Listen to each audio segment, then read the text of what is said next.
Dear friends, English ఫ్లూయెంట్గా మాట్లాడడం ఎంత అవసరమో తప్పులు లేకుండా మాట్లాడడం కూడా అంత అవసరం.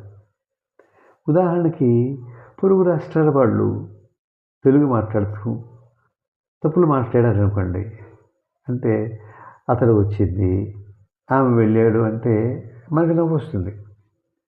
అదేవిధంగా మనం మాట్లాడే ఇంగ్లీష్లో కూడా తప్పులుంటే తెలిసిన వాడికి నవ్వు వస్తుంది. అందుకే మనకి బేసిక్ గ్రామర్ అవసరం. ముందుగా ఈ బేసిక్ గ్రామర్లో డూ డస్ ఉపయోగాన్ని తెలుసుకుందాం. Usage of do does. ఈ డూ డస్ని సింపుల్ ప్రెజెంట్ టెన్స్లో ఇంట్రాగేటివ్ ఫామ్ అంటే క్వశ్చన్ ఫామ్లో వాడతాం.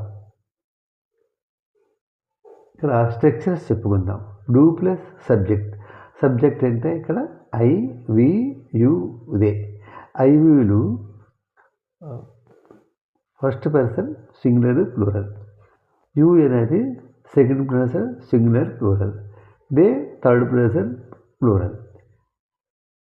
ప్లస్ V1 అంటే verb 1 plus object question mark. ఉదాహరణకి డూ యూ లైక్ క్రికెట్. ఇక్కడ యూకి బదులుగా వి, యు, దే పెట్టుకుంటే డూ వీ లైక్ క్రికెట్ అన్నట్టే. Do you like cricket, do they like cricket, do I like cricket. ఇక డస్ ఎక్కడ ఉపయోగిస్తామంటే థర్డ్ పర్సన్ సింగులర్లో ఉపయోగిస్తాం. దీని స్ట్రక్చర్ డస్ ప్లస్ సబ్జెక్ట్. ఇక్కడ subject he, she, it plus V1 అంటే verb 1 plus object question mark. ఉదాహరణకి డస్ హీ లైక్ క్రికెట్, అలాగే డస్ షీ లైక్ క్రికెట్. ఇంకా సింపుల్ పాస్ట్ టెన్స్లో డిడ్ ఉపయోగించుకోవాలి. ఇందాక డూ డస్లు ఎలా ఉపయోగించాలో నేర్చుకున్నాం.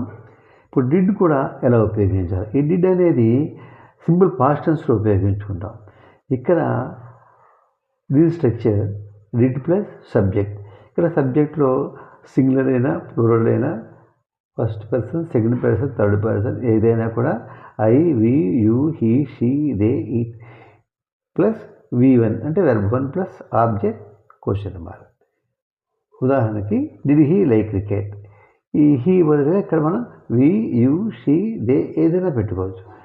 Did he like cricket, did you like cricket, did we like cricket, did he like cricket, did she like cricket, did they like cricket. ఈరోజుతో ఈ పాఠం అయ్యింది. మరొక వీడియోలో మరొక పాఠం నేర్చుకుందాం. Good night.